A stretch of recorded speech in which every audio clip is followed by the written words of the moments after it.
Telugu TV వారికి నమస్కారం. నా పేరు కాకునూరు సత్యనారాయణ గౌడ్, అనుముల విలేజ్. నేను రాజకీయాలలో కొనసాగుతున్నా. 78లో ఇంటర్మీడియట్ చేసినాం. అప్పుడు మొట్టమొదట జానారెడ్డి గారు జనతా పార్టీ నుంచి పోటీ చేసినప్పుడు యువకులు అయిన మేము మా ఊరి నాయకుడైన జానారెడ్డి గారి గెలుపు కోసం సాగర్లో వాల్ రైటింగ్ అవన్నీ చేసి రాజకీయ ప్రస్థానాన్ని మొదలుపెట్టినాం. ఆ తర్వాత మా చదువు ఇంటర్మీడియట్ అయిపోయిన తర్వాత నేను ఇంటర్మీడియట్ నుంచి ఆపిన. అప్పటి నుంచి కూడా జానారెడ్డి రాజకీయ అడుగుజాడలలో నడుస్తూ ఆయనతో మమేకమై పనిచేస్తూ తిరిగి యువకులుగా చైతన్యమైనాం. చిన్నప్పుడు మాకు ట్యూషన్ కూడా చెప్పిండు జానారెడ్డి గారు. ఆ ట్యూషన్ చెప్పిన దాంట్లో చదువు ఒకటే కాకుండా జీవితంలో ఎట్లా ఎదగాలి, ఎట్లా పైకి రావాలనే ఉద్దేశంతో మాకు రంగరించి అవన్నీ నేర్పిండు. ఆనాడు నేర్పిన స్ఫూర్తినే మాలో దినదినం అభివృద్ధి చెంది ఆయన అడుగుజాడల్లో నడుస్తూ ఆయన మంచి పనులను సహకరిస్తూ చేదోడు వదడుగా ఉంటూ రాజకీయాలల్లో మేము కూడా ఆయన వెంటనే కొనసాగినాం. ఆ తర్వాత 78లో పోటీ చేసినప్పుడు మేము యువకులం, అంటే ఇంకా అప్పటికి మాకు ఓటు హక్కు రాలేదు.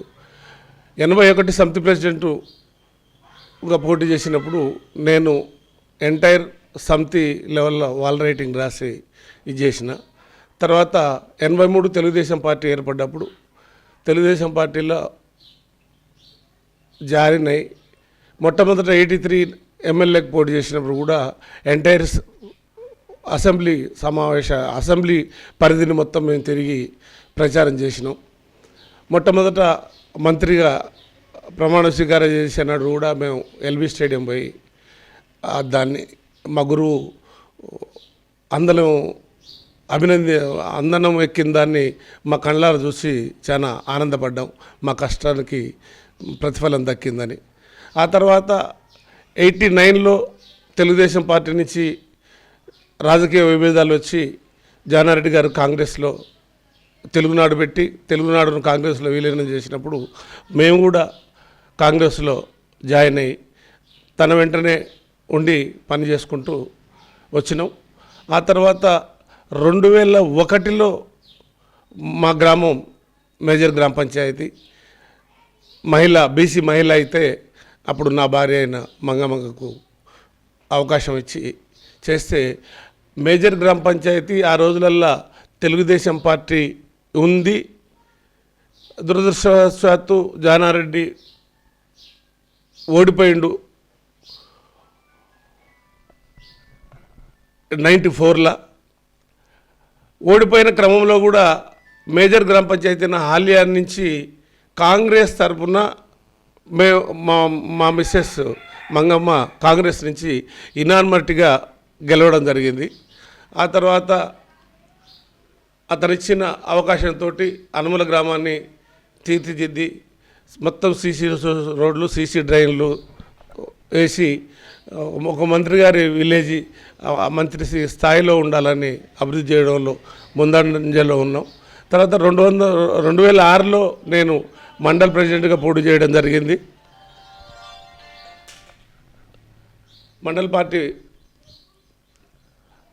ఎంపీటీసీగా పోటీ చేయడం జరిగింది. అప్పుడు వైస్ ఎంపీపీ ఇచ్చిండ్రు. అయితే 2008లో అప్పటి మార్కెట్ చైర్మన్ ఖాళీ అయితే సరే ఈ ప్రాంతంలో ఒక బీసీ నాయకుడు ప్రజలకు అప్పుడు జానారెడ్డి గారు మినిస్టర్గా ఉన్నారు కాబట్టి సరైన చురుకైన నాయకుడు అందుబాటులో ఉంటే కార్యకర్తలకు న్యాయం జరుగుద్దనే ఉద్దేశంతో జానారెడ్డి గారు నాకు వైస్ ఎంపీపీగా ఉండగా కూడా 2008లో నాకు మార్కెట్ చైర్మన్ ఇచ్చిండు. 2008 నుంచి 2011 వరకు మార్కెట్ చైర్మన్గా కొనసాగిన. ఆ తర్వాత ఎప్పుడు ఏ ఎలక్షన్ వచ్చినా జానారెడ్డి గారి ఎలక్షన్ల కోసం మాత్రం ముందుండి అహర్నిశలు కష్టపడి పనిచేసే దాంట్లో ముందుంటాం.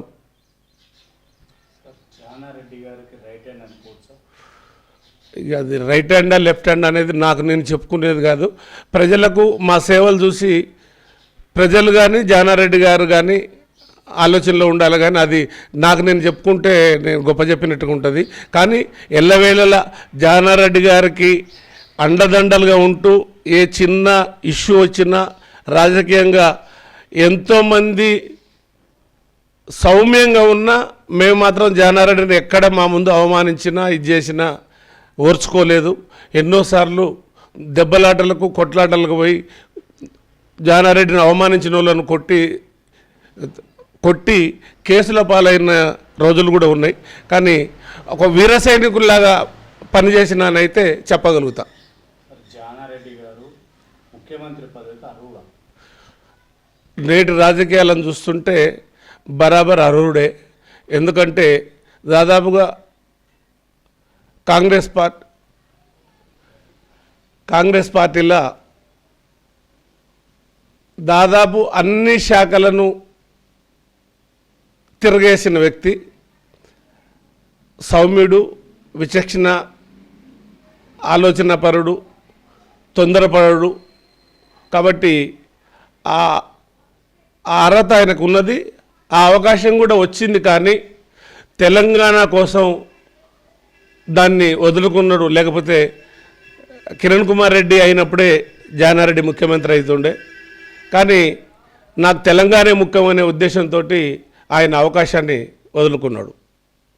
సార్, ఇప్పుడు వైఎస్ రాజశేఖర రెడ్డి గారి రాజకీయానికి ఇప్పుడున్న కాంగ్రెస్ రాజకీయానికి ఏ విధంగా ఉంది సార్?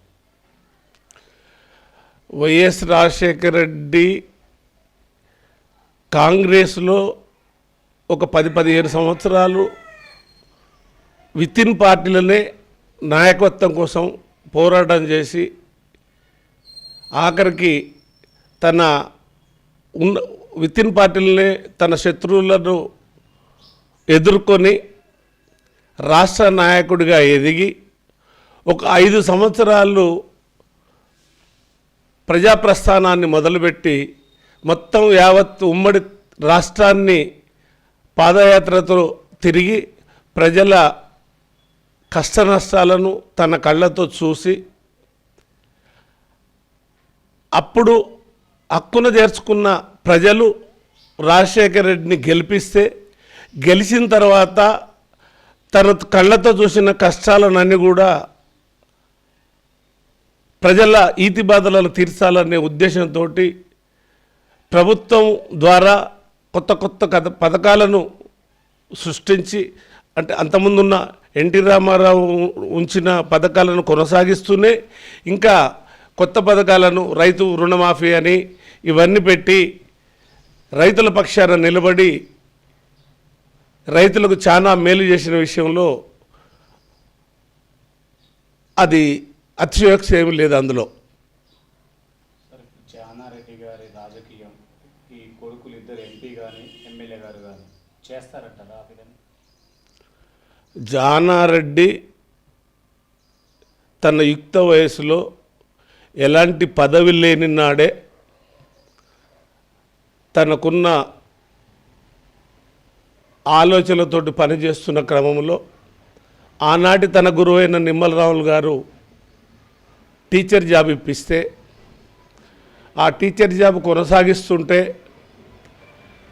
ఎలక్షన్లలో నిమ్మల రావులకు నాడున్న రాజకీయ కోణంలో ఈ ఏరియాలో మొత్తం దొరల రాజ్యం ఉండే.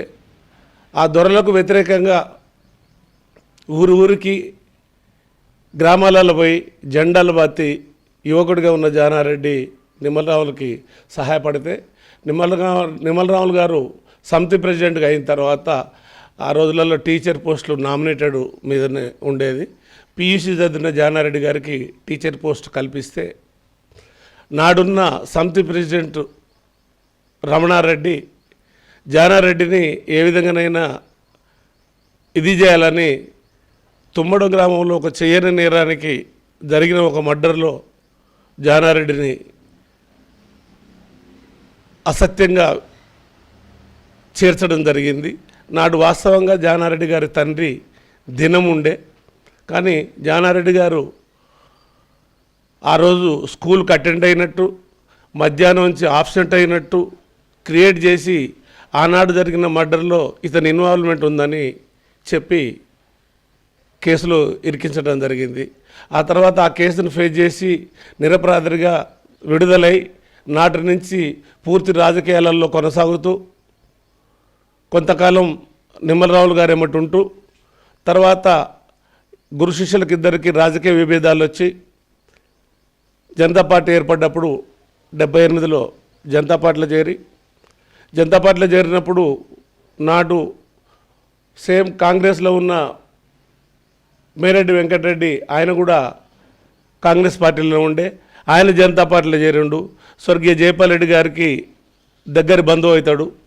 అప్పుడు ఈ ప్రాంత జనతా పార్టీ టికెట్ కోసం పోటీ పడే దాంట్లో ఈ ఇద్దరు నాయకులు వెంకటరెడ్డి గారు జానారెడ్డి గారు పోటీ పడ్డారు.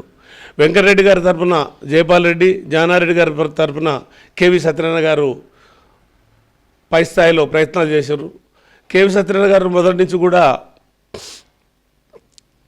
లోహియ సిద్ధాంతాలతోటి ఉండే, అప్పుడున్న కేంద్ర ప్రభుత్వం కేంద్రంలో ఉన్న పెద్ద నాయకులతో కలిసి జానారెడ్డికి సీటు తీయడం జరిగింది. అప్పుడు జానారెడ్డి గారు 78లో సంస్థ ప్రెసిడెంట్గా మొట్టమొదటిసారి పోటీ చేసిండు. వేరెడ్డి వెంకరెడ్డి ఇండిపెండెంట్గా పోటీ చేసిండు. నిమ్మలరావులు కాంగ్రెస్ నుంచి పోటీ చేస్తే ట్రయాంగిల్లో నిమ్మలరావులే గెలవడం జరిగింది. ఆ తర్వాత వచ్చిన 81 సమితి ఎలక్షన్లలో జానారెడ్డి గారు గెలిచిండ్రు. అప్పుడు కూడా వెంకటరెడ్డి గారు పోటీ చేసి ఓడిపోయినరు. తర్వాత మారిన రాజకీయ క్రమంలో 83 తెలుగుదేశం పార్టీలో చేరి ఆనాటి నుంచి జానారెడ్డి గారు అప్రతిహతంగా తిరుగులేని నాయకుడిగా ఎదిగి రాజకీయాలు కొనసాగించిండు. మంచి అనుభవజ్ఞుడు. నాటి ఇన్ని సంవత్సరాల రాజకీయ జీవితంలో ఆయన సౌమ్యత, ఆయన కార్యదక్షత ఇవన్నీ పనిచేసే నేడు ఆయన పిల్లలు గెలవడానికి సునాశమైంది. సార్, మీరు ఈ యుక్త వయసు నుంచి పదవులు చాలా అనుభవించారు సార్. ఏ పదవి మీకు సాటిస్ఫాక్షన్ అనిపించింది సార్? ఎవరు? జానారెడ్డి గారా? మీకు నాకు రెండు కూడా, అంటే మొదటిది నా అధికార పదవి అంటే మా భార్య సర్పంచ్ అయింది. ఆమె సర్పంచ్ అయిన సీట్లో ఆమె కూర్చున్న ప్రజాసేవలో నేను ముందుండి వాడవాడ తిరిగి ఆ వాడల సమస్యలు తెలుసుకొని ముసలులకు పింఛన్లు ఇప్పించడంలో కానీ, ఇంటర్నల్ రోడ్లు కానీ, డ్రైనేజీలు కానీ అవన్నీ కూడా నేను ముందుండి ప్రయత్నం చేసిన. జానారెడ్డి గారు అప్పుడు గవర్నమెంట్లోనే ఉన్నాడు కాబట్టి ఫండింగ్ను ఆయన దృష్టికి తీసుకొచ్చి ఫండింగ్ ఏర్పాటు చేపించి మా గ్రామం అనుముల గ్రామం మొత్తం కూడా టోటల్ విలేజీ సీసీ రోడ్లు, సీసీ డ్రైన్లతోటి ఏర్పాటు చేసినాం. వాటర్ సప్లై కానీ ఏది కూడా లోటు లేకుండా చేసినాం. అట్నే మార్కెట్ చైర్మన్ కూడా చేసినప్పుడు కూడా ఏ నాయకుడు కూడా మార్కెట్ చైర్మన్గా అయి మార్కెట్లోనూ కూర్చొని రైతుల బాధలను చూసి తీర్చిన వాళ్ళు, అంటే నేను వేరే నాయకులను విమర్శించడం కాదు కానీ ఉన్నారో లేరో నాకు తెలియదు కానీ నేను నా మార్కెట్ చైర్మన్ పదవీ కాలం మొత్తాన్ని అక్కడే కూర్చొని సీజన్లో వడ్లు కానీ పత్తి కానీ సీజన్లో వచ్చిన ఏ వస్తువులనైనా అక్కడ ఉండి ఏర్పాటు చేసి ట్రేడర్లకు రైతులకు సమన్వయం చేసి, ఒకవేళ ఏమన్నా రైతులకు ట్రేడర్లకు విభేదాలు వస్తే వాటిని క్లియర్ చేసి కొనసాగించిన. కానీ ఏనాడు కూడా రైతులకు ఇబ్బంది కానీ, ట్రేడర్లకు అన్యాయం కానీ, లేకపోతే రైతులకు అన్యాయం కానీ, లేకపోతే అమాలీలకు దడవాయిలకు అన్యాయం కానీ జరగకుండా చేస్తూ ప్రతి సంవత్సరం 50 లక్షల లోను మార్కెట్లో రైతుకు రేట్ లేనప్పుడు ధాన్యం దాచుకోవడానికి అవకాశం ఉంటుంది. అట్లా నా 3 సంవత్సరాలు ప్రతి సంవత్సరం 50 లక్షల రూపాయలను రైతు ధాన్యం దాచుకొని వాడుకునే హక్కును రైతులకు కల్పించిన. 10 సంవత్సరాలు బీఆర్ఎస్ పరిపాలించింది. ఏ విధంగా ఉంది సార్ రాజకీయం? 10 సంవత్సరాల బీఆర్ఎస్ రాజకీయంలో నేను చూసిన కాడికి మా స్థాయి నాయకులు కూడా నేటికి ఇప్పుడు మేమున్న ఈ ప్రాంతంలో, మేము పుట్టి పెరిగిన ఈ ప్రాంతంలో ఆల్యా నడిబొడ్డున నిలబడితే మేము ఎక్కడైనా అవినీతి, అన్యాయం, అక్రమం చేసినాం అనేది తెలుసుకుంటే ప్రజలు చెప్తారు. కానీ ఈ 10 సంవత్సరాల కాలంలో అంటే కింది స్థాయి సంగతి చెప్తున్నాను నేను. పై స్థాయి దాని వరకు మేము ఎప్పుడు పట్టణాలలో ఉండి వాళ్ళు ఏం చేశారు అనేది తెలియదు, పేపర్ చదువుతున్నది, దాంట్లో వస్తున్న మార్పులను చెప్పగలుగుతాం తప్ప ప్రత్యక్షంగా ఇక్కడ మా దగ్గర చూస్తే చెప్పినప్పుడు చెప్పాల్సి వస్తే నక్కకు నాగలోకానికి ఉన్న తేడా అంటే 40 సంవత్సరాల నాలాంటి రాజకీయ అనుభవజ్ఞుడు కూడా ఎన్నడూ ఏమి చెయ్యని పరిస్థితికి ఈ 10 సంవత్సరాల కాలంలో టీఆర్ఎస్లో కొనసాగిన వాళ్ళు పోయి విత్సలుగా ఎక్కడ పడితే అక్కడ మా ప్రభుత్వం అని భయపెట్టి డబ్బు వసూలు చేయడం కానీ, ల్యాండ్ కబ్జాలు చేసుకోవడం కానీ, పోలీసులతోటి బెదిరించి వాళ్ళు లాలుచిపడి కమిషన్లు తీసుకోవడం కానీ విచ్చలవిడిగా జరిగినాయి. ఒక విధంగా చెప్పాలంటే మా స్థాయి నాయకులు పోలీస్ స్టేషన్కి పోవాలంటే సిగ్గుపడ్డాం. 40 సంవత్సరాల రాజకీయ జీవితం ఉన్న మాకు ఆడ పోతే సీటు ఉండదు. మా కళ్ళ ముందర ఉన్న బచ్చగాడు 25 సంవత్సరాల పిల్లగాళ్ళు వెనక ముందు తెలియదు, పొట్టగోస్తే అక్షరం రాదు. ఒక న్యాయ తీర్పు చెప్పాలంటే కనీస విలువలు లేవు. కానీ వాళ్ళకు సీట్లు వేసి కూర్చోబెట్టి చేస్తే పోలీస్ స్టేషన్లకు పోవాలంటే కూడా మాకైతే ఆ 10 ఏళ్ళు సిగ్గనిపించింది. సార్, జానారెడ్డి గారు హోమ్ మినిస్టర్గా ఉన్నప్పుడు పోలీస్ వ్యవస్థ శాంతి భద్రతలు ఏ విధంగా ఉంది? అది చెప్పాలంటే నిజంగా ఒక హోంమంత్రి ఇలాకాలో ఉన్న మేము ఇప్పుడు టీఆర్ఎస్ గవర్నమెంటు అధికారంలో ఉండి ఏ శాఖ కాకుండా కార్యకర్తలు పోలీసు వ్యవస్థను నిర్వీర్యం చేస్తూ వాళ్ళ జేబుల్లో పెట్టుకొని ఎట్లనైతే అంటగాగి నడిచినరో మేము తలుసుకుంటే ఆ రోజు నిజంగానే మాకు అలాంటి ఆలోచన, కోరిక ఉంటే మా నాయకుడైన జానారెడ్డి హోంమంత్రిగా ఉంటే మేము ఏ స్థాయిలో ఉండాలనో ఆలోచించుకోవచ్చు. కానీ ఎంక్వైరీ చేరి ఎక్కడైనా ఈ చలకుర్తి నియోజకవర్గం నేటి నాగర్ నియోజకవర్గంలో ఉన్న అన్ని పోలీస్ స్టేషన్లలో ఎంక్వైరీ చేయండి. జానారెడ్డి హోంమంత్రి పీరియడ్లో జానారెడ్డి క్యారెడ్ ఎక్కడైనా పోలీసును చెలగాట మాడినట్టు కానీ వాళ్ళ నాయకుల చెప్పుల చేతులలో పెట్టుకొని మేము చెప్పినట్టు వినాలని బెదిరించినట్టు కానీ చెప్తే మేము రాజకీయాల నుంచి తప్పుకొని పోతాం. ఆ విధంగా మా నాయకుడు హోంమంత్రి అయినా మా నాయకుడు కూడా ఎక్కడ మేము ఏదైనా సమస్య పోయి చెప్తే పోలీస్ స్టేషన్లో ఫోన్ చేస్తే అది తన స్థాయి కింది స్థాయి అధికారులకైతే ఫోన్ చేయడు.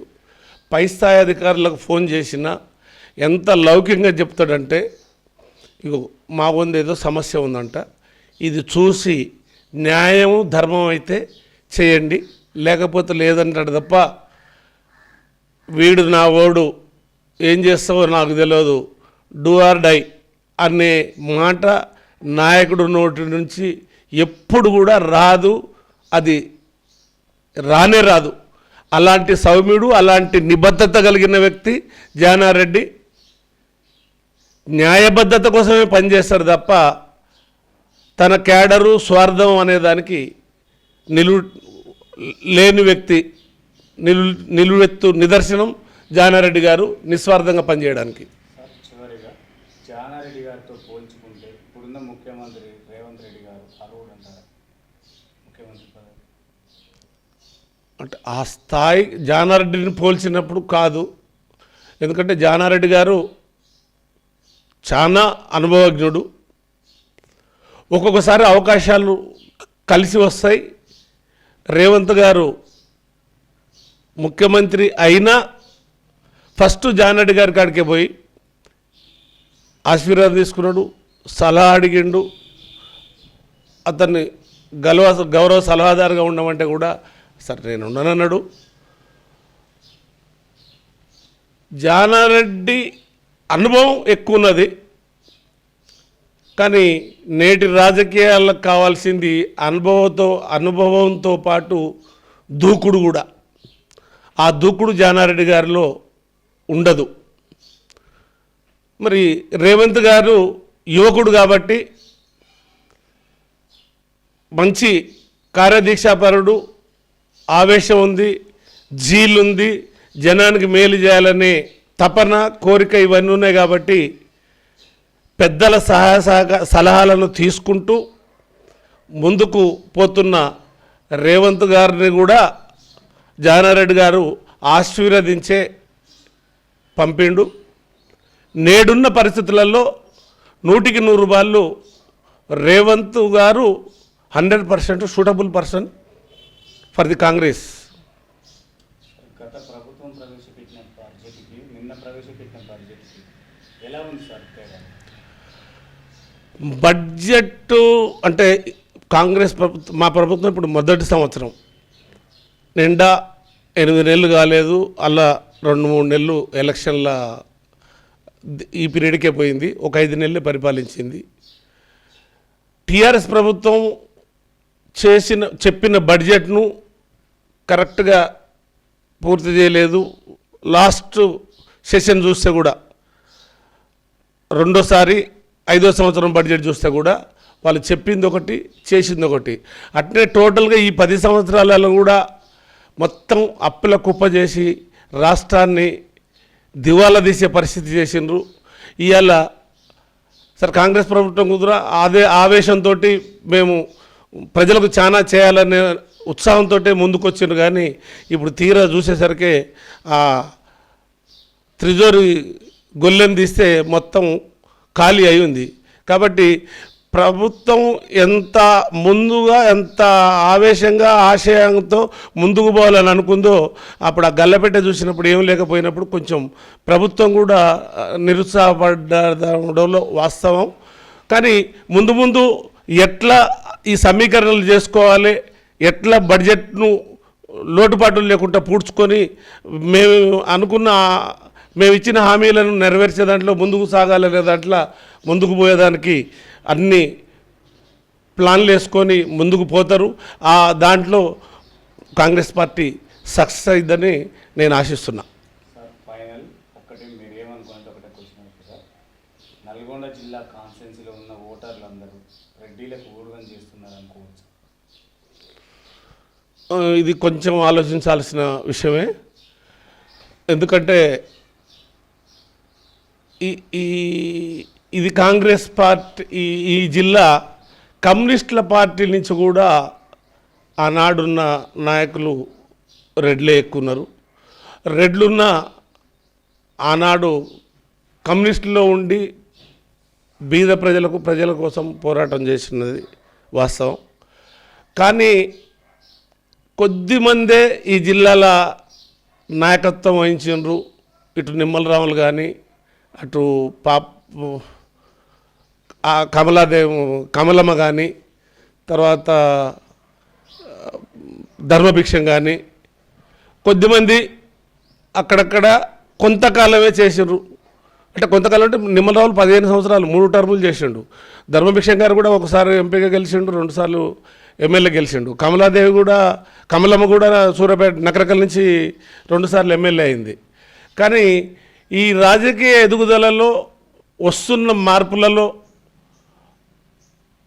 కొత్త రాజకీయాలు ఒరవడి పెరుగుతున్నప్పుడు, డబ్బుతో ముడిపడిన రాజకీయం అయినప్పుడు ఈ బీసీలు కానీ మిగతా వాళ్ళందరూ కూడా వాళ్ళతో తూగలేక వెనకబడ్డది వాస్తవం.